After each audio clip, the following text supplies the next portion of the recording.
감사하신 주님, 3500년 전 우여곡절 끝에 마침내 성막을 건축하게 된 이스라엘 백성들의 모습을 저희들에게 소상하게 기록해서 보여주심을 감사합니다. 저들이 성막을 만들던 것과 3500년 후에 예수 그리스도의 제자의 삶을 살고자 하는 저희들과 어떤 관계가 있는지 이 시간 저희가 함께 말씀을 묵상할 때 성령 하나님께서 저희 마음에 깨달음을 주시옵소서. 예수님께서 십자가의 길을 가시고 죽음을 당하셨지만은 사흘 만에 다시 부활하셨습니다. 주님의 십자가의 죽음과 부활이 이스라엘 백성들이 만들던 성막과 어떤 관계가 있는 것인지 하나님 저희들에게 진리의 말씀을 깨닫게 해 주시옵소서. 그리고 저희가 걸어가야 할 길을 다시 한번 말씀해 주시옵소서. 예수님의 이름으로 기도하옵나이다. 아멘. 성막을 짓는 성경 본문을 많은 목사님들이 예배당 건축할 때 이 본문을 읽고 예배당 건축의 원칙이나 혹은 헌신에 관한 설교를 하는 경우가 많이 있습니다. 아주 위험하고 아주 조심해야 될 태도입니다. 예배당을 짓는 것과 성막을 짓는 것은 근본적으로 큰 차이가 있습니다. 우리가 얼핏 보기에는 성전 혹은 성막을 짓는 것이 예배당 짓는 것과 별 차이가 없어 보이지만은 만약에 우리가 단순하게 말해서 하나님께서 성막을 지으라고 하셨던 이 사건을 오늘에 와서 예배당 짓는 정도가 전부라고 이해하는 사람이 있다면 그 사람은 그리스도인이 아닙니다. 그 사람은 하나님의 백성이 아닙니다. 하나님의 말씀을 너무 축소시키고 하나님의 말씀을 왜곡시키는 자이기 때문입니다. 예배당 건축을 성전과 비교하는 것은 어떤 경우에도 있어서 안 됩니다. 왜냐하면 성막을 짓는 일은 우리가 건물을 예배 처소든 우리의 집이든 어떤 경우든 간에 우리가 건물을 하나 짓는 것과는 비교가 되지 않는 엄청난 의미와 엄청난 내용이 담긴 사건이기 때문입니다. 성막을 짓는 일을 성경은 출애굽기서에서 굉장히 중요하게 다루고 있습니다. 이때 만든 것은 텐트입니다. 성소와 지성소는 크기가 20평이 채 되지 않습니다. 조그마한 그야말로 우리 건물의 한 부분을 차지하는 한 20여 평 남짓 되는 그게 성소와 지성소입니다. 그리고 이 성소와 지성소를 둘러싸고 마당이 있고 그리고 나중에 이게 성전으로 지어질 때는 외벽에 바깥쪽에 회랑이 있고 규모가 훨씬 더 큰 건물로 지어집니다만은 여러분 오늘 우리가 성막을 짓는 이스라엘 백성들을 생각하면서 이 성막 혹은 나중에 성전이 된 이 건물의 의미부터 우리가 먼저 생각하는 것이 필요합니다. 구약의 성막 성전은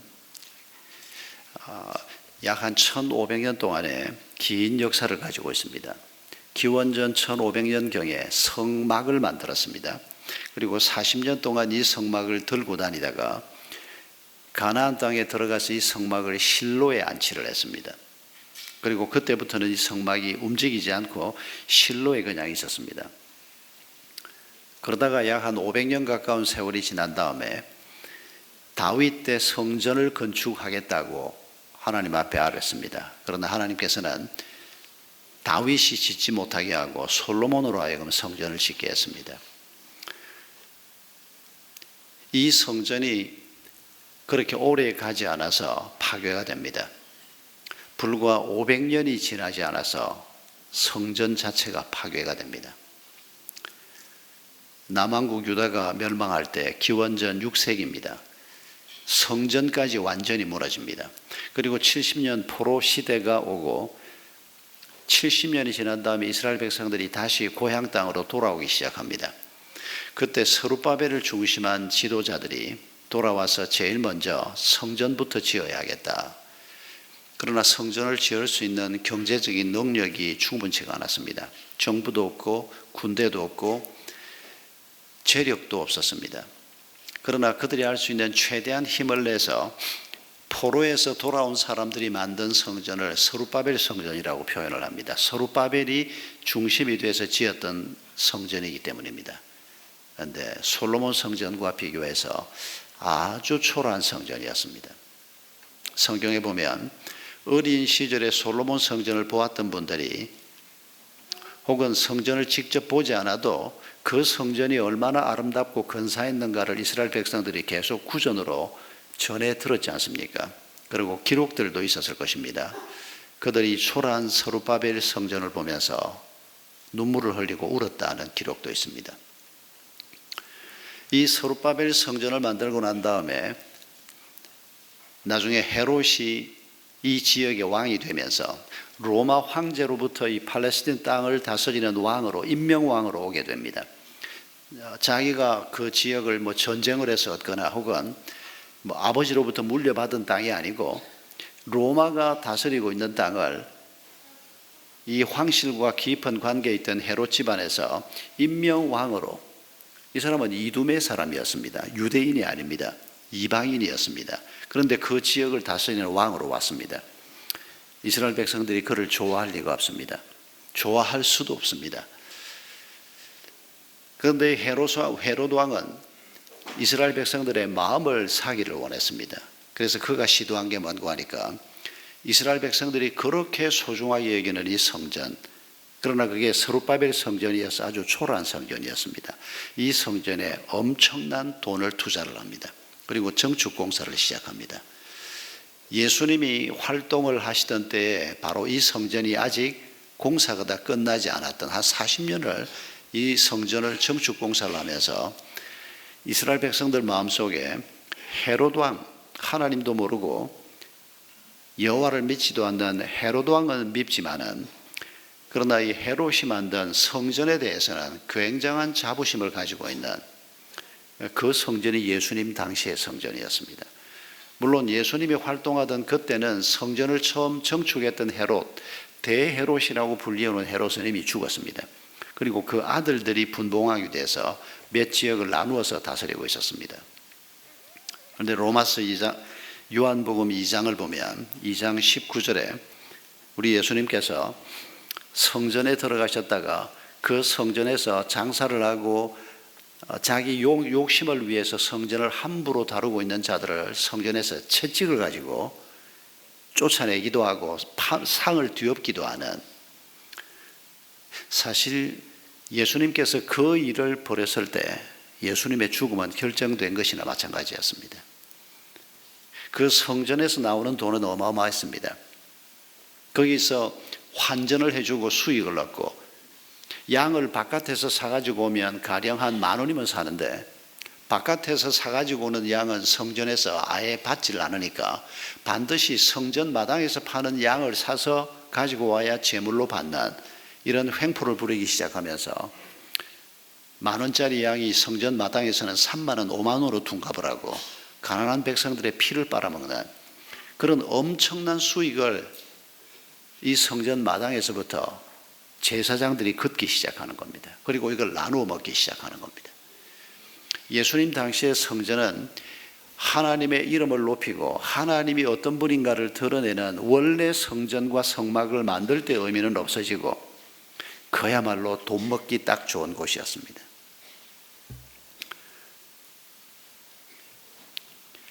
서기 60년경에 유대인 역사가가 쓴 기록을 보면 서기 60년경에 예루살렘 성전에서 도살된 양의 마리수가 나옵니다. 26만 몇천 마리라고 기록이 나옵니다. 여러분, 그 26만 마리 양을 성전 마당에서 팔았는데 여러분, 그 양 한 마리마다 한 2만 원씩만 더 붙여서 돈을 벌었다고 계산을 해 보십시오. 그뿐 아닙니다. 양뿐 아닙니다. 거기에서 나오는 돈이 어마어마한 규모였습니다. 그게 유월절 때뿐 아니고 3대 절기 때마다, 그리고 평소에도 제사를 드리기 위해서 개인적으로 속죄제나 혹은 번제나 이런 제물을 드리려고 하는 사람들이 항상 성전에 많이 오는데,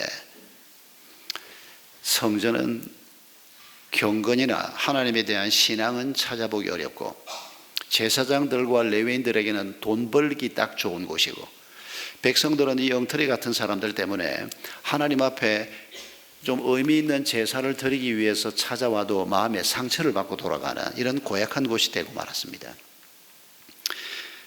이럴 때 예수님이 나타나신 것입니다. 예수님이 30이 되셔서 활동을 시작하시면서 그 성전에 들어가셔서 그 성전에 돈 바꾸는 사람들의 상을 뒤엎고, 양을 팔고 있는 사람들의 채찍을 가지고 때리고, 여러분, 이건 기존 세력에 대해서 이건 혁명 이상으로 죽기로 작정한 사람이 아니면 절대 할 수 없는 이런 엄청난 일을 예수님께서 행하신 것입니다. 왜 대제사장이나 예루살렘의 기득권층이 예수님이 처음 나타났을 때부터 예수님을 죽이려고 계속해서 노리고 있었는지 우리가 성경의 흐름을 보면 단박할 수가 있습니다. 예수가 주도하는 세상이 만들어지면 그 어마어마한 수입들이 다 끊어지는 겁니다. 예수가 말하는 정의가 이루어지고 예수가 말하는 신앙생활이 제대로 정착하게 되면 예루살렘에서 로마 사람들과 손을 잡고 떵떵거리고 살고 있는, 엄청난 부를 누리면서 살고 있는 그 사람들의 삶은 없어지는 것입니다. 그들은 예수를 죽일 수밖에 없었습니다.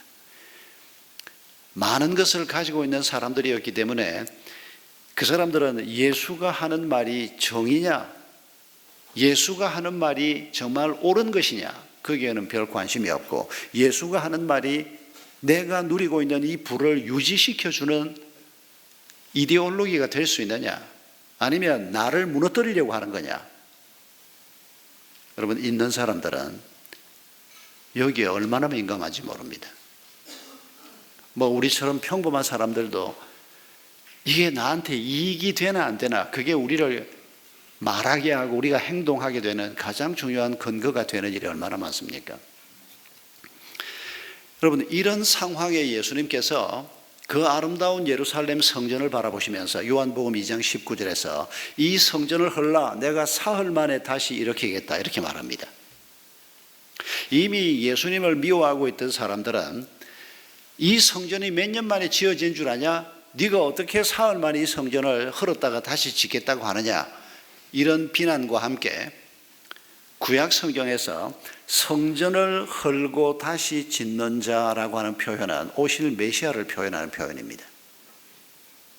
성경을 좀 아는 사람들은 예수가 그 성전을 바라보면서 이 성전을 헐어라, 내가 다시 짓는다, 이렇게 말할 때 지금 저 양반이 자기가 메시아라고 주장하고 있구나 하는 것을 구약 성경을 공부한 사람들은 그렇게 어렵지 않게 알 수 있는 표현이었습니다.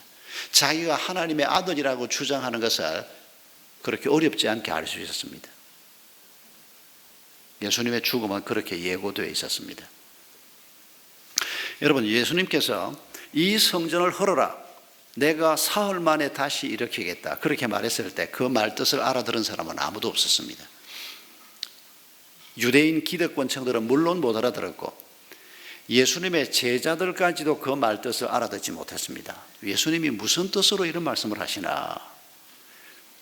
그런데 요한복음이 기록된 것은 예수님이 그 말을 할 때보다 수십 년이 지난 후입니다.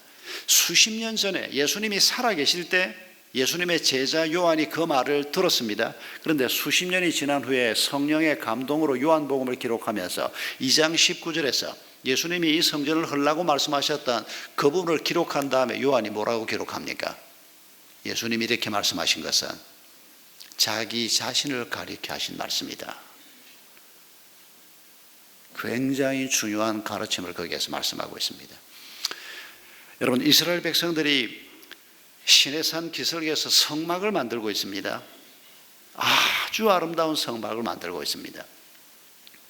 정성을 다해서 만들고 있습니다. 자기들이 가지고 있는 좋은 것들을 다 가지고 와서 만들고 있습니다.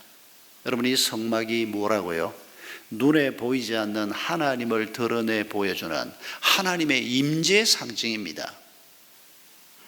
우리가 예배당 건축을 그냥 예배당에 탁 들어와 앉아 있으면 뭐 하나님이 계시는 것 같고 뭐 큰 사하게 한번 지어서 건물 자체가 하나님 임재가 느껴지는 이런 건물을 한번 지어보자. 그렇다면 성막이나 오늘 우리가 그런 의도로 짓고자 하는 예배당이나 비슷하지 않겠느냐? 아닙니다. 여러분, 예수님이 오시기 전에는 그림자들, 보이지 않는 하나님을 이 성막 같은 그림자로 하나님을 드러내 보이려고 애를 썼습니다마는, 그러나 이제는 더 이상 그럴 필요가 없습니다. 왜요? 예수 그리스도가 친히 이 땅에 오셨기 때문입니다. 하나님의 아들이신 그분이 친히 이 땅에 오셨기 때문에 이제는 뭐 우리가 건물을 그렇다고 해서 건물이나 예술 작품이나 다른 것들을 가지고 하나님을 드러내고 하나님의 정의나 하나님의 사랑을 드러내는 것이 의미가 없다는 말은 결코 아닙니다. 오늘도 그 일은 우리가 할 수 있다면 해야 하고 은사가 있다면 그 일을 해야 합니다. 그러나 성막을 짓는 이 장면은 여러분, 하나님의 임재를 드러내기 위한, 그들이 가지고 있는 모든 좋은 것을 가지고 와서 아름다운 건물을 지었던 이건 이제 그림자입니다. 전부 그림자였던 이게 문제가 아니고 이제 본체이신 예수 그리스도가 친히 오셔서 하나님이 얼마나 아름다운 분이신지, 하나님이 얼마나 놀라운 분이신지를 친히 말씀하실 뿐만 아니라 우리에게 보여주셨기 때문에 이제 더 이상 성막과 같은 이런 식의 씨름은 우리에게는 필요가 없는 씨름이 된 것입니다. 성막은 예수 그리스도 안에서 완성된 것입니다. 거듭 말씀드리지만은 우리가 이런 가르침을 놓고 너무 근본주의적으로 생각을 해서 예배당을 아름답게 짓는 것 필요 없다.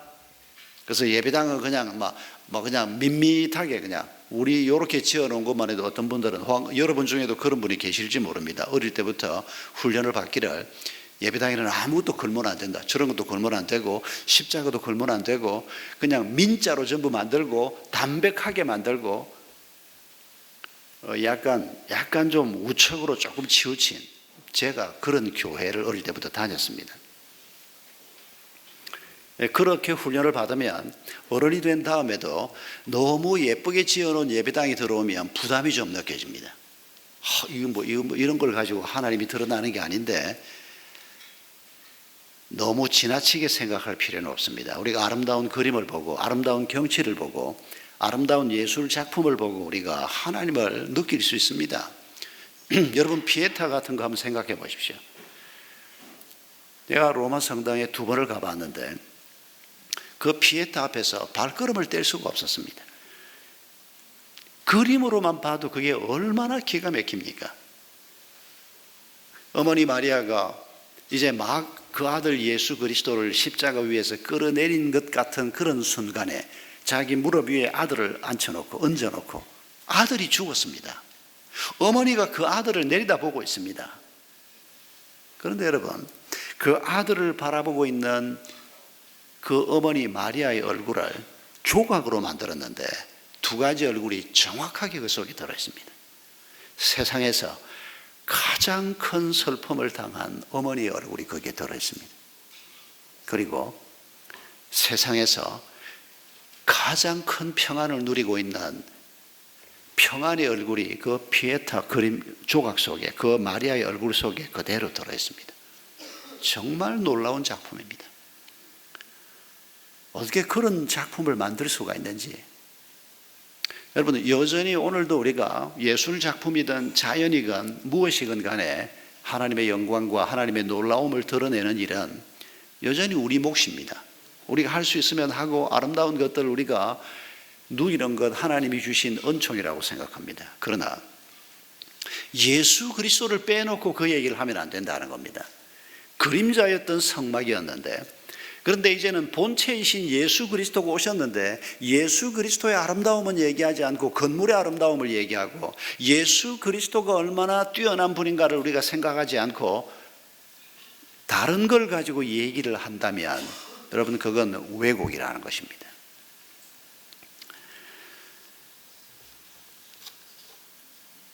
예수님께서 자신이 성전이라고 말씀하시면서 우리가 절대 빼놓을 수 없는 다음 말씀도 기억해야 합니다. 고린도전서 3장 16절에서 우리를 성전이라고 말씀하십니다. 예수님이 성전인 것은 너무도 당연한 가르침이라고 할 수 있습니다. 그런데 성경은 우리를 성전이라고 말합니다. 우리가 어떻게 성전이 됩니까? 성령이 우리 가운데 거하심으로 성전이 되는 겁니다. 성령이 언제 우리 가운데 거하십니까? 여러분, 고린도전서 12장 3절을 보면 고린도 교회 성도들에게 사도 바울이 얘기합니다. 성령으로 말미암는 자는, 성령을 통해서 예수 그리스도에 관한 얘기를 듣는 사람은 예수를 저주받은 자라고 얘기하지 않는다는 것입니다. 예수에 관한 소식을 뉴스로 듣고 예수가 십자가에 달려 죽었다는 소식을 그냥 팩트로만 듣는 사람들은 아무리 그가 이전에 훌륭한 분이었더라도 십자가에 달려 죽은 비참한 사람, 저주받은 사람일 수밖에 없습니다. 그러나 성령으로 말미암은 사람들은 십자가에 달려 죽은 그 예수 그리스도를 누구라고 얘기한다고요? 주라고 한다고 고린도전서 12장 3절에 말합니다. 성령이 오셔서 하시는 일이 뭡니까? 십자가에 달려 죽은 저 예수 그리스도가 너의 주인이라는 것입니다. 내 생명의 주인이시고 내 모든 것의 주인이시라는 겁니다. 왜 예수 그리스도가 내 삶의 주인이 되십니까? 우리는 죄의 손에 있었고 사탄의 손에 있던 자들입니다. 아담 하와 이후로 하나님을 떠나서 사탄의 손에 붙잡혀 있고 죄와 죽음의 손에 붙잡혀 있던 자들이었습니다. 아무도 이 죄에서 벗어날 수 없었고 이 죽음에서 벗어날 자가 없었습니다. 그러나 예수 그리스도가 오셔서 십자가의 죽음을 죽으시고 다 이루었다, 내가 값을 다 치루었다라고 외치신 그 말씀 그대로 우리를 사탄의 손에서, 죄의 손에서 건져내기 위해서 우리의 몸값을 예수님 자신의 생명으로 지불하신, 그래서 예수님께서 다 이루었다고 선포하신 것입니다. 성령께서 오셔서 하시는 일은 예수의 십자가의 죽음이 그냥 허망한 죽음, 강력한 어떤 힘에 의해서 의로운 사람 하나가 그냥 비참하게 죽어 넘어진 그런 사건이 아니고 그의 죽음은 대속의 죽음이요, 그의 죽음은 내 죄값을 위해서 죽으신 죽음인 것을 우리에게 가르쳐 주시는 것입니다. 그걸 믿고 받아들일 때 여러분, 이건 그저 좋은 가르침을 한마디 듣고 내가 그 말에 동의하는 이런 우리의 지적인 활동 정도가 아닙니다. 성령이 우리에게 말씀하는 이 음성을 듣고 예수가 날 위해서 돌아가셨다는 것을 내가 받아들일 때, 예수 그리스도가 부활하셨다는 것을, 그분이 죄를 이기고 죽음을 이기고 부활하셨다는 것을 예수 안에 있는 나도 죄를 이기고 죽음을 이길 수 있다는 것으로 받아들이는 이런 믿음, 성령이 가르치는 이 말씀을 받아들일 때 여러분, 이건 지적 활동 혹은 정신적인 동의 정도가 아니고 그 가르침을 주신 성령 그분이 우리 속에 와서 거하시는, 그래서 우리가 성전이 된다는 것입니다. 여러분, 성막을 우리가 읽을 때 이렇게 정성을 다해서, 여러분 오늘 아침에 우리 이태희 목사님 설교하면서 23절에 돌고래 가죽을 가진 사람 대박 그러는데, 저는 읽었는데 돌고래 가죽 놓쳤습니다. 좋은 거 많이 가져왔다 이렇게만 생각을 했는데 새벽에 우리 이 목사님이 설교하면서 얘기를 하는데 보니까 세상에 돌고래 가죽이 나옵니다. 광야에서, 사막에서 돌고래 가죽을 누가 가지고 있었을까요? 어디서 났을까요 이게? 루터는 둘 중에 하나입니다. 이집트에서 나올 때 하나님께서 선물을 요구해라, 그래서 사람들이 두려워서 주었는지 아무튼 이집트에서 나올 때 이스라엘 백성들에게 막 선물을 줍니다. 그거 받아서 나왔고, 그 다음에 또 수입원이 조금 더 있었습니다. 아말렉과 전쟁을 한다든지 할 때 전쟁에서 이기면 전리품이 전부 돌아옵니다. 그리고 그 전리품은 백성들에게 나누어졌을 가능성이 굉장히 많습니다. 보통 그 시대 전쟁은 그런 식으로 진행이 됩니다. 아무튼 기가 막힌 물품들이 여기에 기록이 되어 있습니다. 기가 막힌 나무들, 아카시아 나무 같은 거 말입니다. 근데 돌고래 가죽이 있다니, 오늘 아침에 보고 저도 깜짝 놀랐습니다. 진짜 대박입니다. 이거 내놓는 분이 굉장히 고민 많이 했을 겁니다. 이걸 내가 내놔야 되나, 이거 가지고 가나안까지 들어가면 이거 한 몇 대가 그냥 먹고 살 수 있는, 뭐 모르겠습니다. 돌고래가 진짜 귀한 건지 어떤 건지. 그런데 보기에 귀해 보이지 않습니까? 이스라엘 백성들이 성막을 짓는데 왜 이렇게 귀한 것들을 많이 들고 나와서, 그것도 기쁨으로, 자발적으로, 모두 다, 할 수 있는 사람은 다, 아유 나는 못해, 이러는 사람이 별로 없이 말입니다. 그런 사람은 3,000명 속에 다 죽었을 거라고 생각이 됩니다. 남아있는 사람들은 할 수밖에 없는 기쁨이 있습니다. 왜 그럴 수 있을까요? 이 사람들이라고 뭐 아깝지 않았을까요? 이 사람들이라고 해서 이거 좀 저축해 놓았다가 앞으로 가나안 땅에 가서 이것저것 좀 누리고 살 때 이거 꼭 필요한 자금이 될 거다, 그 생각을 못 합니까? 다 그 생각하고 있을 겁니다. 그러나 여러분, 이분들 마음속에 있는 게 뭡니까? 하나님께서 지난날 그들을 위해서 행한 것이 무엇인가를 생각을 할 때, 그리고 자신들이 범죄했을 때 3,000명이 죽는 끔찍한 일이 있긴 했지만은 그럼에도 불구하고 아론도 살려주시고 범죄한 많은 백성들을 하나님께서 용서해 주시고, 그리고 언약을 파기하지 않으시고, 처음에는 하나님이 다 죽인다고 그랬다가 너희하고 같이 못 간다 그랬다가 결국은 또 마음 약한 하나님께서 같이 가시지 않습니까? 언약을 부수지도 않고. 여러분, 이런 하나님을 경험하면서 이스라엘 백성들이 느낀 게 뭐겠습니까? 바로에게 그렇게 압제를 받았는데, 인간 대접도 못 받고 살았는데, 하나님께서 자신들을 얼마나 사랑하시고 하나님께서 자신들을 얼마나 귀히 여기시는지를 그들이 또 한 번 절감했을 겁니다. 그리고 난 다음에 성막 건축에 들어가는 겁니다. 아까울 리가 없습니다. 아깝다 싶을 때는 하나님이 누군지를 잘 모를 때입니다. 아깝다 싶을 때는 자식이 별로 귀하지 않을 때입니다. 아유 너 하나 병 고친다고 집 팔고 논 팔고 해가지고 우리가 다 굶고 우리가 다 불행하게 되는 것보다 너 그냥 죽어라. 자식이 병들 때 그러는 부모가 있을까요? 예, 있습니다.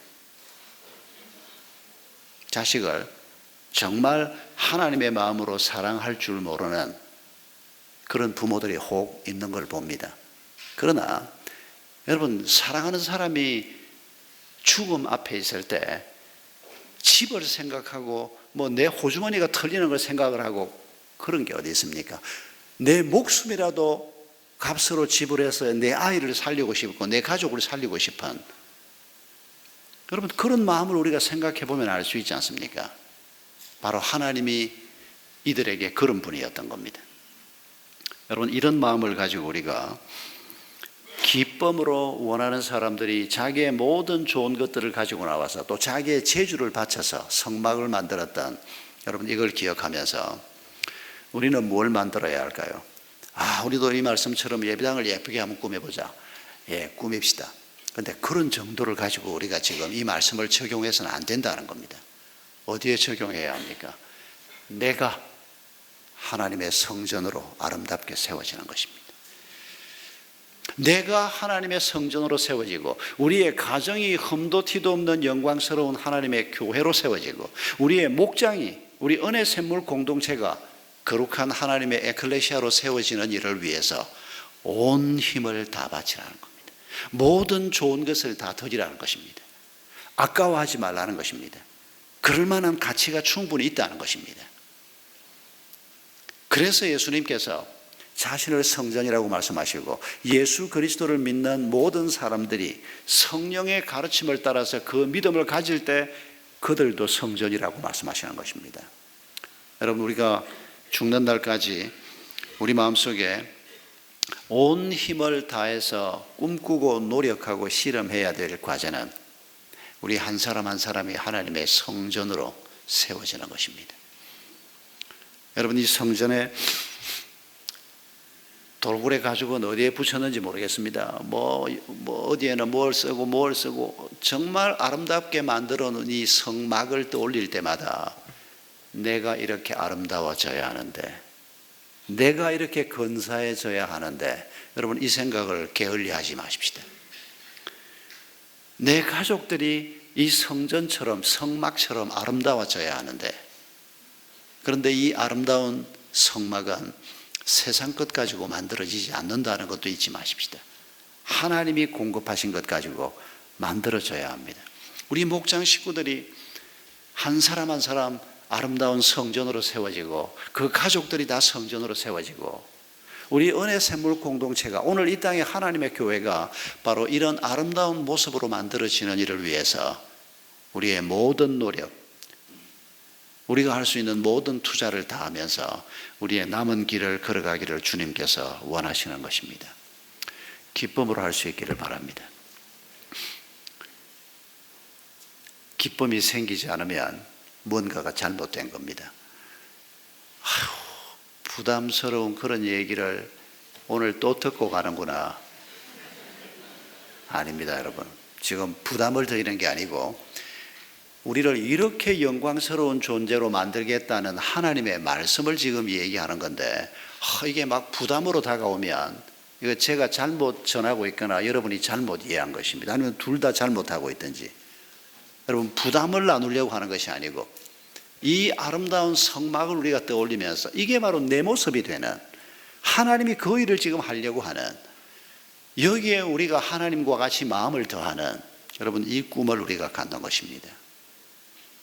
우리 함께 한 1, 2분 기도하겠습니다.